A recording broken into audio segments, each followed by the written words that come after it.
Hello everyone. నేను మీ doctor లక్ష్మీరవలి ఎండి ఆయుర్వేద. పిల్లలు లేరని బాధపడే వాళ్ళని కానీ, పిల్లల కోసం తపన పడే వాళ్ళని కానీ చాలామందిని చూస్తున్నాం కదా ఇప్పుడు సొసైటీలో. వాళ్ళందరి కోసం ఒక సింపుల్ అండ్ ఈజీ ట్రిక్ చెప్తున్నాను చూడండి. అశ్వగంధ చూర్ణం. ఇది మేల్ అండ్ ఫీమేల్ ఇన్‌ఫర్టిలిటీ దేంట్లో అయినా యూజ్ చేయొచ్చు. ఫీమేల్స్‌లో ఎలా యూజ్ అవుతుంది అంటే ట్యూబల్ బ్లాక్స్‌లో కానీ, పీసీఓడీ ప్రాబ్లమ్స్‌లో కానీ, హార్మోనల్ ఇంబాలెన్సెస్‌లో కానీ, హైపోథైరాయిడిజంలో కానీ, ఇవన్నీ ఇన్‌ఫర్టిలిటీకి కాజెస్ కదా! వీటి వల్ల ఇన్‌ఫర్టిలిటీ వస్తుంది అంటే ఇది ఖచ్చితంగా వర్కౌట్ అవుతుంది.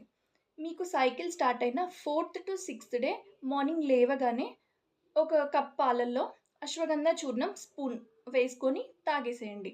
ఈ 3 డేస్ తాగి 4-6 కన్సిక్యూటివ్ సైకిల్స్‌లో చేసుకుంటే ఖచ్చితంగా రిజల్ట్ అనేది ఉంటుంది మీకు.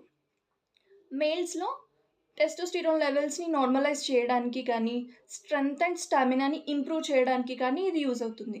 సో, మేల్స్ రెగ్యులర్‌గా తీసుకోవచ్చు, ప్రాబ్లమ్ లేదు. మేల్స్‌లో అయితే నైట్ రోజు పడుకునే ముందు రాత్రి పాలల్లో అశ్వగంధ 1 టీ స్పూన్ వేసుకొని తాగేసి పడుకోండి. స్లీప్ డిస్టర్బెన్సెస్ కూడా తగ్గుతాయి. దాంతో పాటు కొంతమందికి యాంగ్జైటీ, స్ట్రెస్ ఎక్కువైపోయి కూడా బాడీ అనేది చాలా వీక్ అయిపోయి అది కూడా ఇన్‌ఫర్టిలిటీకి కాజ్ అవుతుంది కదా! సో, దానికి కూడా ఇది చాలా బాగా వర్కౌట్ అవుతుంది. ఒకసారి ట్రై చేసి చూడండి. కానీ ఎక్కువ మాత్రం యూజ్ చేయకండి. దాంతో చిన్న చిన్న కాంప్లికేషన్స్ కూడా ఉంటాయి. చాలా ఎక్కువ క్వాంటిటీలో యూజ్ చేస్తే. సో, 1 టీ స్పూన్ యూజ్ చేసుకోండి సరిపోతుంది. ఇలాంటి ఇన్ఫర్మేషన్ కోసం ఛానల్‌ని సబ్స్క్రైబ్ చేసుకోండి.